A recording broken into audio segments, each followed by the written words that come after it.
In 2009, I purchased my first ever condo investment, and that was the unit right above the BMO. I ended up buying 3 units in 2009. Now that I think about it, I was pretty brave back then because 2009 was the start of the Great Recession. Then I made a bad mistake along the way, and I'm going to share that with you. If you like this kind of real life stories, make sure you subscribe and hit the bell. I'm now in North York, in this big community between the Bessarion and Leslie subway station. That's the purple subway line along Shepherd. It was opened at the end of 2002. So back then, in 2009, this area was just a piece of raw land with a vision on paper that this would become a great community along the subway line. I knew nothing about condo investing back then, but I thought you would never go wrong with the subway. And you would see the biggest growth when you are at the start of a new vision. So I went into the sales office and said I wanted to buy a unit. To my surprise, they refused to sell any units to me. They said I would have to go through a VIP agent. I had no idea what's going on and just asked for a referral to a top VIP agent. I called the VIP agent and she told me the only 1-bedroom unit she had left was on the 2nd floor. It was a 550 square foot corner 1-bedroom unit. Looked great on paper, so I just took it. 3 years went by.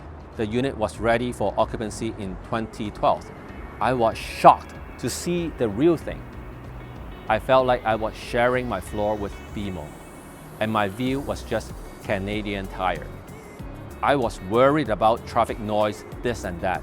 I totally thought this was a terrible unit and would not have good value over the long term. Do you know what I did? I flipped it right away. Sold it by assignment at $225,000.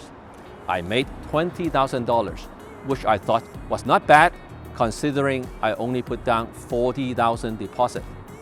Now, of course, I laughed so hard at my old self. I'm going to share the 3 very expensive lessons I learned from this investment experience. But first, let me share what this neighborhood looks like today so you know what I have lost. This master plan community is called Concord Park Place.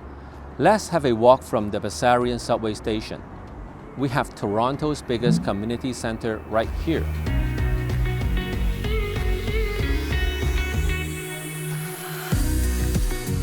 I wouldn't mind having a daily walk through this nice green space.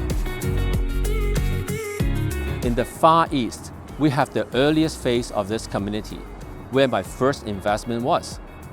Then the community started expanding towards the west. The construction here in the middle will be the most luxurious condo in this community by far. It is called King's Landing. We are going to visit a southwest corner 2-bedroom on the 30th floor in this 4-year-old building called the Opus. This is a very bright and spacious 818 square foot 2-bedroom corner suite. And you get an extra 152 square feet on your balcony. What an unobstructed view! You can see all the way to the CN Tower.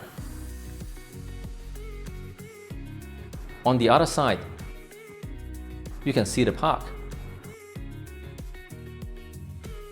Back in 2009, this was just a piece of land with nothing on it, and no one was getting off that subway station. I bought my 1-bedroom unit for $200,000, sold it by assignment with $20,000 profit. If I were to keep it till today, it would be at least $550,000. So here are my 3 lessons learned. Number 1, you are not your buyer. I made a big mistake by putting my own emotions into the 2nd floor unit. I really didn't like it. So I thought no one was going to, and it wouldn't have good value. But the truth is, I sold my unit to a couple and they love it so much that they still have the unit today, after 11 years. And just for my own curiosity, I put up the transaction records for the corner 1-bedroom unit in the building. There were 15 transactions over the years. One on the second floor, that's mine. And one on the third floor. All the other ones are on the upper half of the buildings. It looks like people actually like the lower floors better and are holding onto them longer. You see, you are not your buyer. So I always remind myself, don't put my own emotions into investment. Don't overthink, just look at the numbers.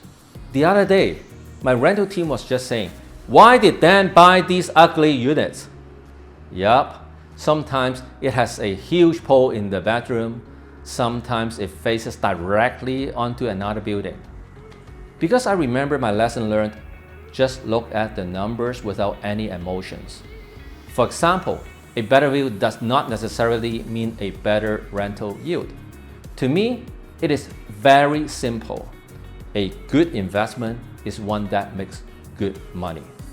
Number 2, buy and hold. You hear me say this all the time. Buy and hold, real estate always goes up in the long run. If your intention is to flip and make some quick money, you shouldn't buy. I personally buy and sell in good markets and in bad markets, so I average out. When I worked as an engineer in a giant technology company, they gave out stocks regularly as employee benefits. I never looked at the stocks because I set it up so that they would automatically sell at market price whenever the stocks were granted. My colleagues thought I was pretty stupid. But you know what? Over time, I definitely earned way more than those who try to time the market and sell at the peak. This also goes back to the rule about not getting any personal emotions involved into making an investment decision. I recently sold one of my ugly units and I will be sharing the story in the following weeks. If you want to hear that story, make sure you subscribe and hit the bell. Number 3, subway and master plan community. There was one thing I was right about back in 2009. I thought I would never go wrong with a subway and a master plan community. I was totally right about it, but I wasn't smart enough to wait for things to materialize. Regent Park is another great example with the streetcar and the master plans community. The Vaughan Metropolitan Center is a new one with a new subway and a master plan community in the early phase. Here's the thing, it is okay to make mistakes as long as we learn from it, and it is never too late to fix the mistakes. So in the past few years, I bought 2 2-bedroom units in this Concord Park Place community because I can still see more growth here. This particular 2-bedroom unit I'm here right now is my client's investment unit. She's now cashing out because she wants to use the funds towards a self-use unit that she likes. You can get this unit for $899,000 with parking and locker included. If you are interested, you can schedule a call with me at the link below. If you want to get a sneak peek of deals like this one before it goes public, you can subscribe to my Deal of the Week emails at the link below.